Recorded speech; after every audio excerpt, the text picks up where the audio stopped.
예, 여러분, 안녕하세요. 예, 오늘부터는 이제 그 조선시대로 들어가 보도록 하겠습니다. 먼저 그 조선 주요 왕들의 업적부터 간략하게 한번 살펴보겠습니다. 자, 조선시대. 요것만 알고 가자.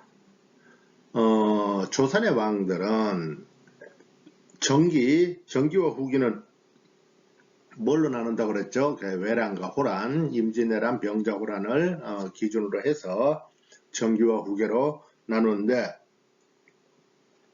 정기에는 이제 왕권을 강화하는 것. 그러니까 새로운 나라가 세워졌으니까 왕권을 강화하고 강화하기 위한 그 왕들의 노력이 있었는데 결국은 이제 그 사화라는 거. 이 뭐 사화 저는 이게 입에 담고 싶지도 않습니다만은 어쨌든 우리 역사에 있는 것이기 때문에 이 사화로 얼룩졌던 정기였습니다. 그리고 후기에 들어와서는 이제 그 큰 그 전란을 겪고 난 뒤에 광해군이 이제 뭘 합니까? 공납의 폐단을 극복하기 위해서 그 대동법을 실시를 해요. 그죠? 대동법을 실시하면서 나라가 완전히 바뀌어요.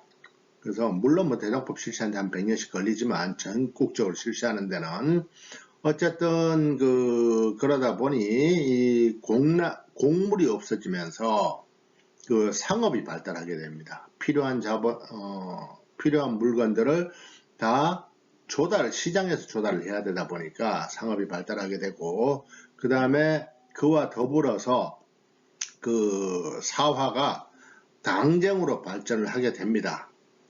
이건 뭐 여러분들 모르겠습니다. 일단은 그렇게 해가지고 넘어가도록 하겠습니다. 이거 두 개를 여러분들이 그 머리에 넣으시기 바랍니다. 주요 왕들의 이제 업적에 대해서 간단하게 살펴보겠습니다. 자, 일대 태조 이성계는 조선을 건국한 인물이죠. 네, 그리고 개경에서 한양으로 천도를 합니다. 그리고 신진 4대부의 핵심인 정도전은 조선경국전, 불시잡변 같은 책을 남깁니다. 불시잡변은 불교를 배척하는 것이죠. 그런데 이 태조 때 그 원나라가 쇠하고 명이 들어서게 되죠. 명에 4대를 천명을 해요. 그래서 이때부터 명나라에 4대를 하기 시작했다. 이렇게 보시면 되고요. 공양왕 때 실시된 과전법이 계속적으로 시행이 되었다. 이렇게 보시면 되겠습니다. 자, 그 다음에 그 3대 태종은 태조 이성계 아들이죠. 자, 두 번에 걸친 왕자의 난에 의해서 즉위를 하게 되었는데요. 1차 왕자의 난은 이복 동생들, 그러니까 세자로 세웠던 방석 그리고 방번 둘 다 이복 형제입니다. 배다른 형제죠. 네. 그를 살해하고 2차 왕자의 난은 동복 형제인 방간이 박포와 함께 난을 일으켰는데 그걸 제압을 했습니다. 근데 특이하게도 배다른 형제들은 다 죽였는데 동복 형제들은 죽이지 않았다. 좀 특이하다고 봐야겠죠. 그러니까 피가 참 진하긴 했나봐요. 그 피도 눈물도 없다는 태종이 그래도 동복 동생들은 죽이지 않았다. 이렇게 보시면 되겠습니다. 그 다음에 육조직계제를 실시를 하는데요. 육조직계제는 의정부를 무시하고 육조에서 바로 왕에게 보고하게 만드는 것입니다. 그 다음에 그 개인이 가지고 있는 사병을 혁파해서 전부 그 공적인 군인으로 다 예속을 시키게 되었고요. 그 다음에 호패법을 실시해서 남자들한테 호패를 차게 했죠. 지금으로 따지면 주민등록증 같은 그런 거라고 보시면 됩니다. 그리고 신문고를 설치를 했습니다. 신문고는 백성들의 억울함을 들어주기 위해서 한 건데 요즘도 신문고라는 말 많이 들어보죠. 그 다음에 홍일강리역 대국도지도, 홍일강리역 대국도지도, 뭐 어떻게 읽으시든 상관없습니다. 이것을 만들어서 이게 지금 뭔가 하면 세계지도예요. 근데 이게 어디 있냐? 일본 육고쿠 대학에 있습니다. 한국에 없어요. 이것도 받아와야겠죠, 우리가. 네. 그리고 주자소를 설치해서 구리 활자인 개미자를 만들어서 활용을 했다. 이렇게 아시면 되겠습니다. 자, 그 다음에 성군 세종, 성군 그러면 대명사죠. 네, 성군 세종에 대해서 간략하게 한번 세종에 대해서는 뭐 계속 얘기해도 끝이 없겠지는 하겠지만 집현전을 설치하게 되죠. 집현전 밑에 나오지 뭐 후민정음이 바로 이 집현전을 근간으로 해서 만들어졌다 보시면 됩니다. 저 집현전 설치해서 학문 연구에 박차를 가했다는 것이고요. 의정부 서사제를 실시를 합니다. 의정부 서사제라는 것은 앞에 얘기했던 육조 직계제, 육조가 바로 왕에게 보고하는 게 아니고 육조가 의정부를 거쳐서 왕에게 보고하게 하는 제도를 의정부 서사제라고 합니다. 이거 왔다 갔다 해요. 그래서 좀 강한 왕은 육조 직계제를 시행을 하고 그 다음에 좀 그렇지 못한 왕, 그래서 강하지 않고 좀 유한 왕들은 의정부 서사제를 실시한다 이렇게 보시면 됩니다. 이따 세조 때도 나오겠지만, 그리고 삼강행실도, 효행록 이런 것을 발간해 가지고 국민들한테 읽게 했는데 이게 무슨 의미인가 하면 유교를 그렇게 숭상을 했다라고 보시면 됩니다. 유교 서적이잖아, 그렇죠? 예. 그 다음에 최윤덕과 김종서로 하여금 사군육준을 개척하게 돼요. 요것이 지금의 지금 그 한국의 지도랑 좀 비슷하다고 보시면 됩니다. 그 다음에 이종무로 하여금 스시마섬 정보를 했고, 그 다음에 부산포, 제포, 연포에 삼포를 개항하고, 그리고 일본과는 개해약조를 체결해서 그 무역을 하게 했습니다. 그리고 훈민정음을 반포했다는 거. 요거는 이제 뒤에 나오니까 앞에서 여러분들이 그냥 참고로 보시면 되겠습니다. 그리고 장영실을 중용해서 과학기구가 설치가 많이 됐죠. 이것도 역시 뒤에 나옵니다. 여러 가지로. 그 다음에 칠정산 내외편, 그 다음에 향약집 성방, 농사 직설 같은 것들을 편찬해서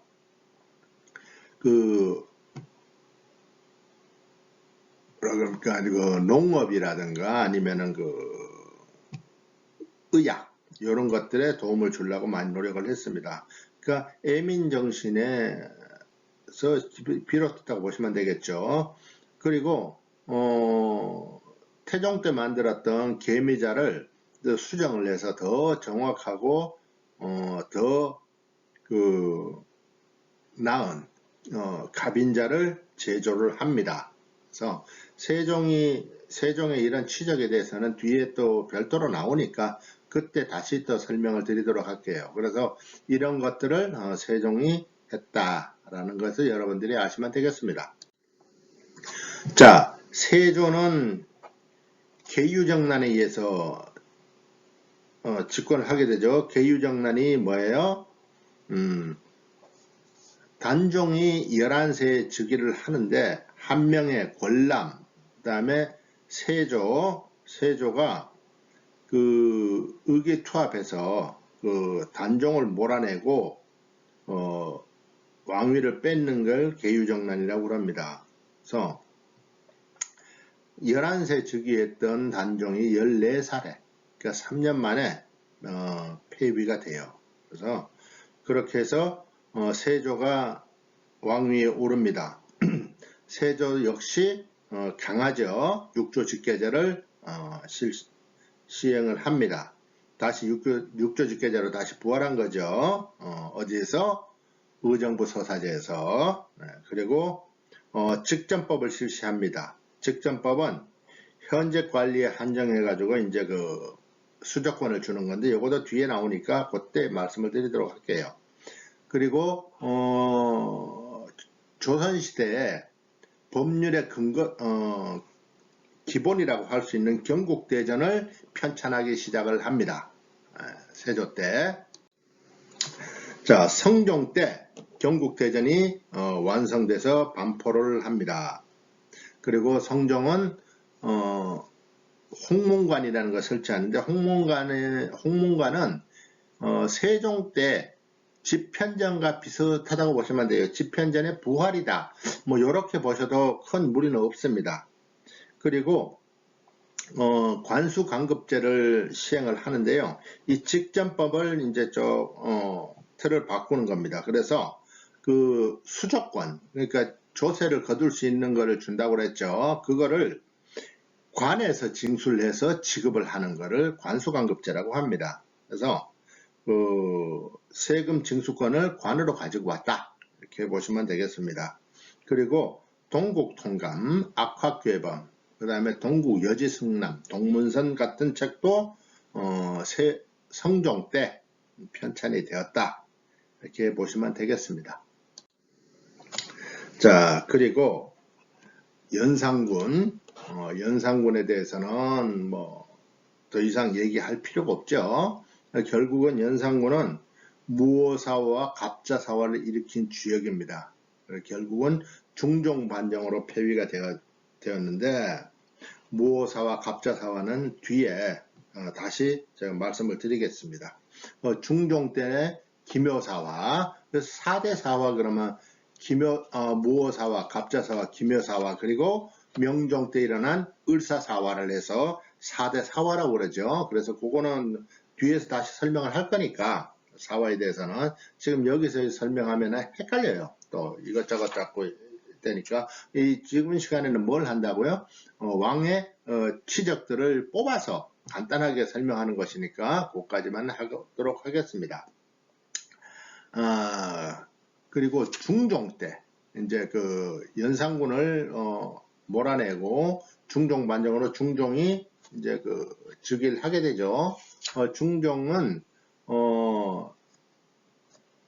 그 세종 때 뭘 했었죠? 네, 개해약조를 통해 가지고 일본하고 통교할 수 있게 삼포를 개항을 했었어요. 그렇죠?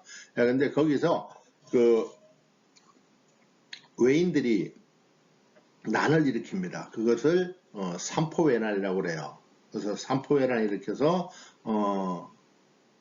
삼포를 닫아버리죠. 그렇지만 그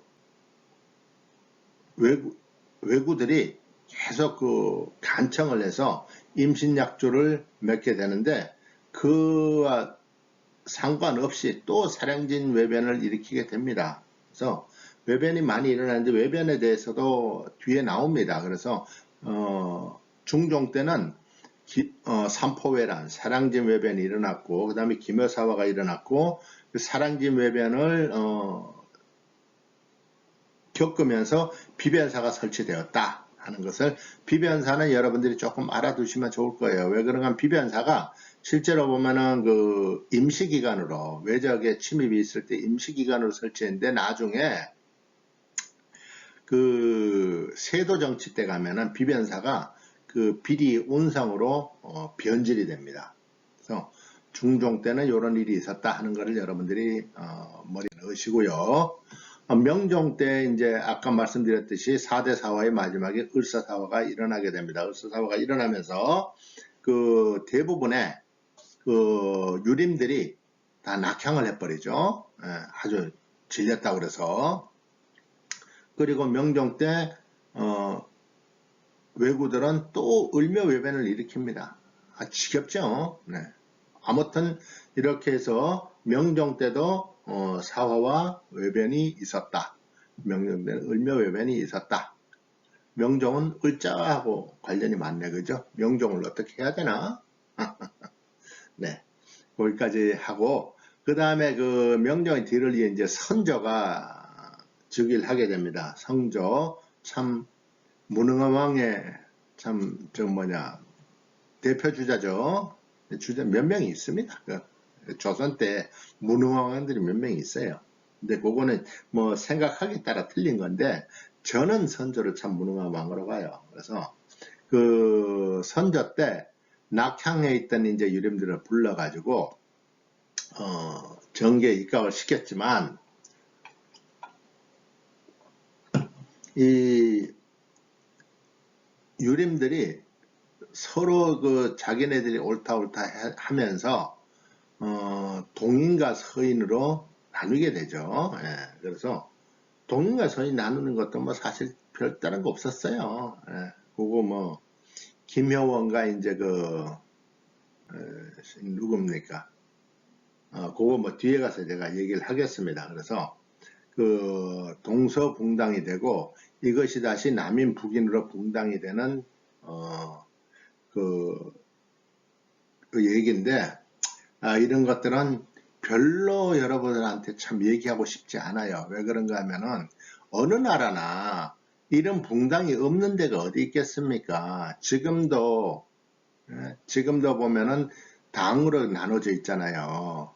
근데 그런 것들은 당연히 정당의 최종 목표가 뭡니까? 정권 획득 아닙니까? 정권 획득하기 위해서는 뭐 여러 가지 일을 하게 되는데 뭐 그거를 마치 조선시대는 뭐 그런 것밖에 없었던 것처럼 하는 거는 아무래도 그 우리가 식민사관의 영향이 아닌가 싶어서 요거는 조금 축소했으면 좋겠다는 생각을 그냥 개별적으로 해봅니다.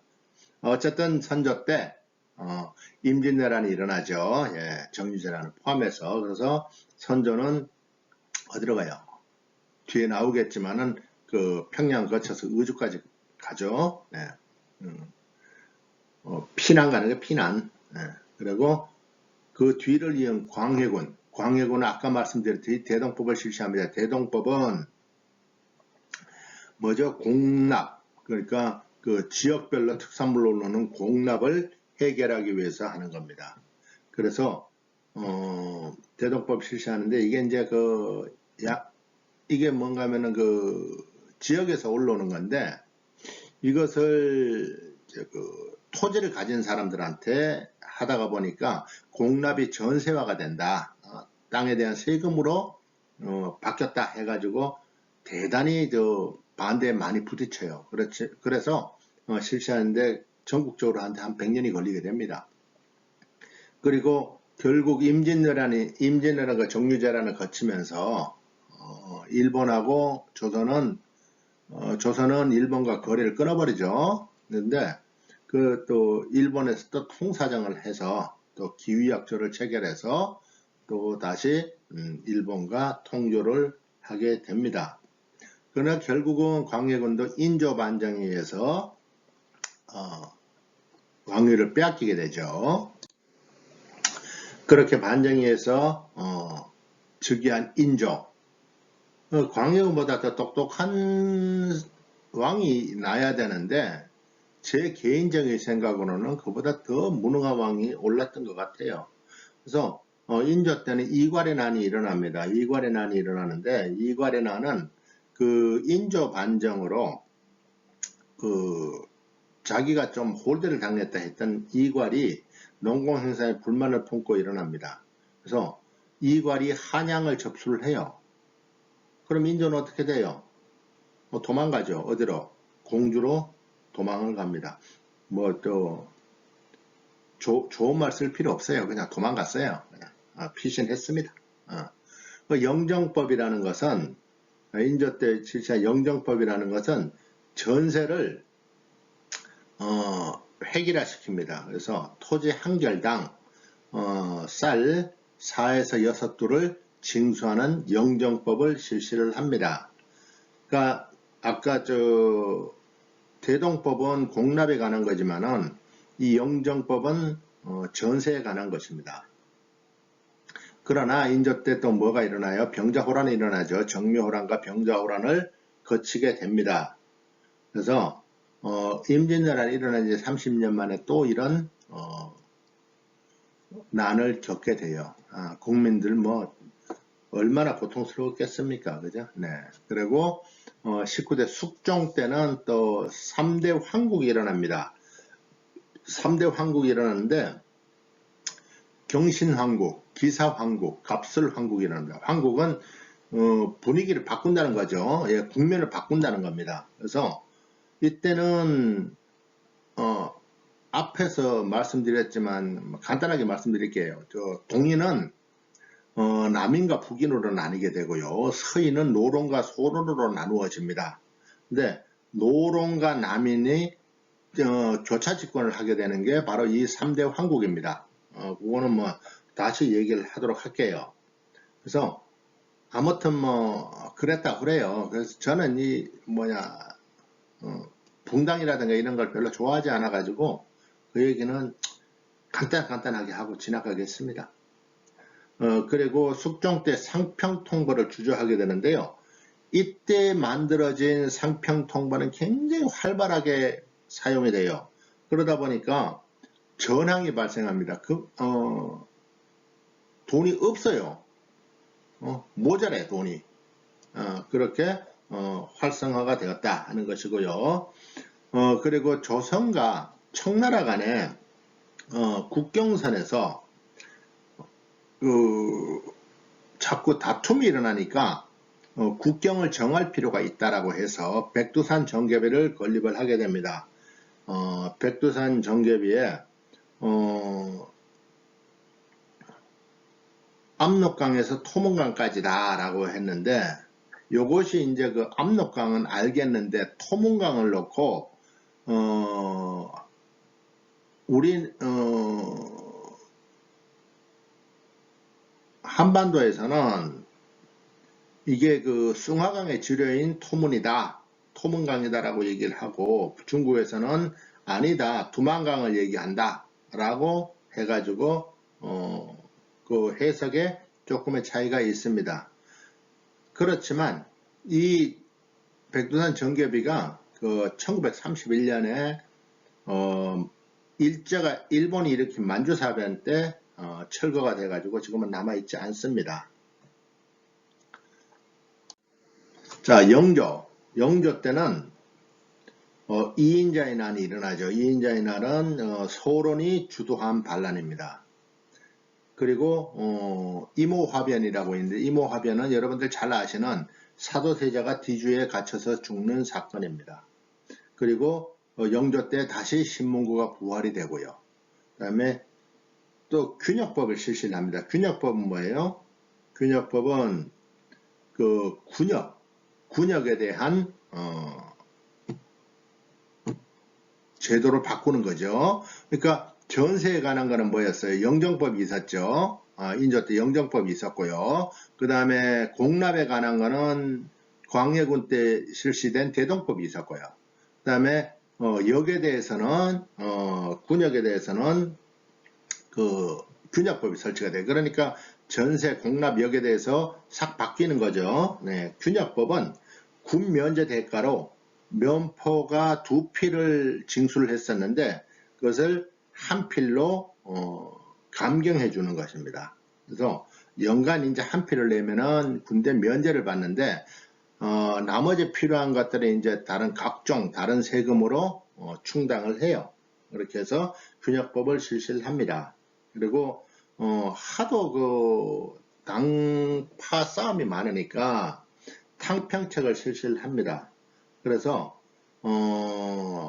종식을 시키려고 그랬지만 결국 영조를 왕위에 올리는 데 결정적 역할을 한 노론들의 그 주위에 있어서 탕평책이 그렇게 큰 효력을 발휘하지 못합니다.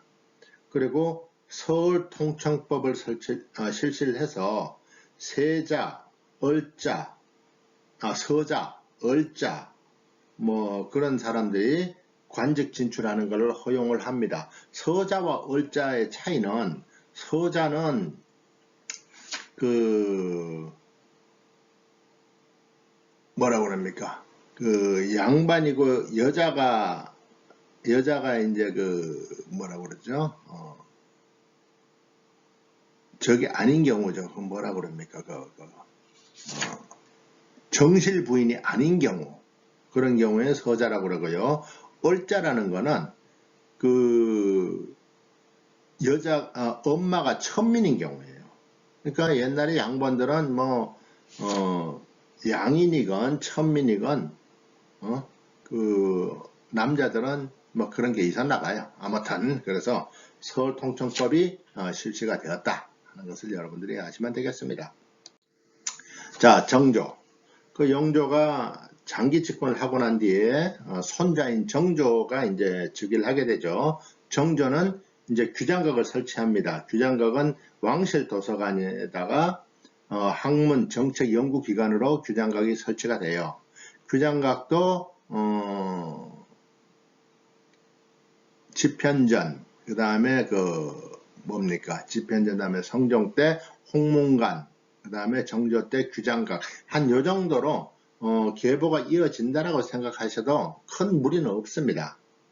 그리고 초계문신제를 실시를 했는데요. 초계문신제는 37세 이하의 규장각 관료를 재교육하는 것입니다. 그래서 학문에 대해서 되게 신경을 많이 썼죠.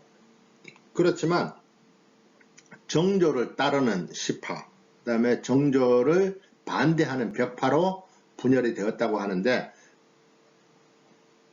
그냥 분열되었다고만 그 책에 나와 있으니까 그렇게 말고 지나갑시다. 예.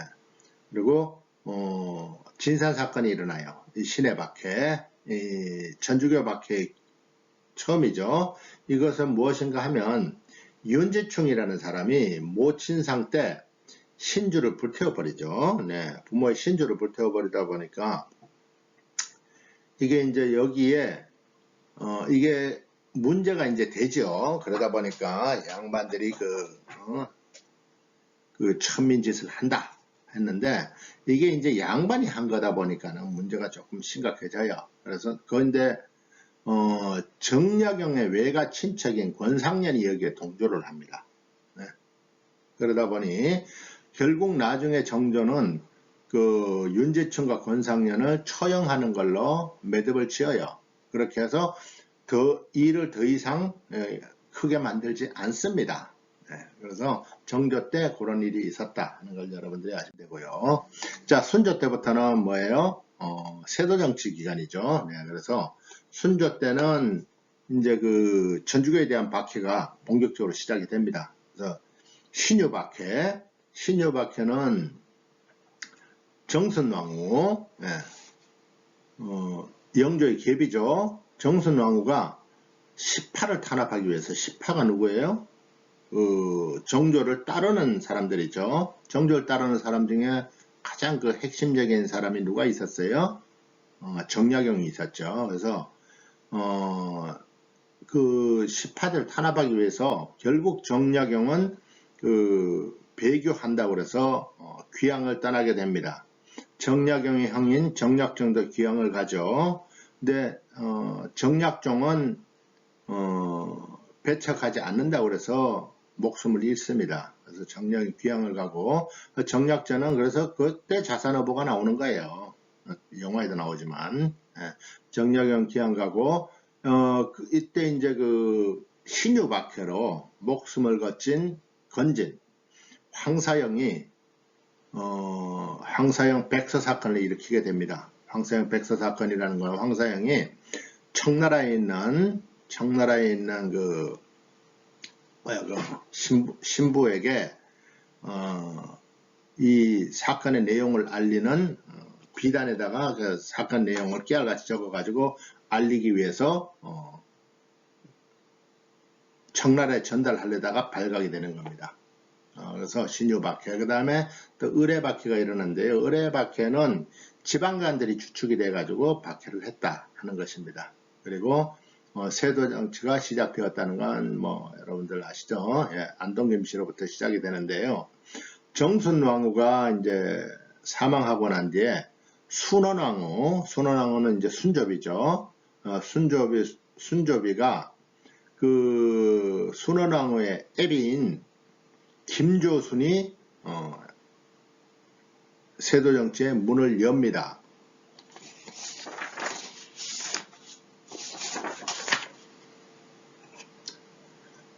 그래서 순조로부터 철종 때까지는 우리가 그 세도 정치 기간이라고 그러죠. 네, 그래서 세도 정치가 이제 끝나고 고종이 흥선 내원군의 아들인 고종이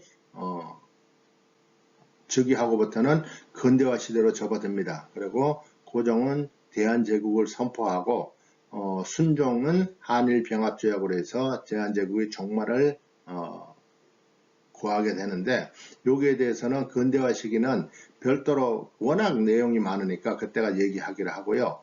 오늘은 조금 시간이 길었습니다. 30분이 넘어갔네요. 여러분들 오늘 들으시느라 고생 많았습니다. 푹 쉬시고 다음 시간에 뵙도록 하겠습니다. 여러분들 안녕히 계세요.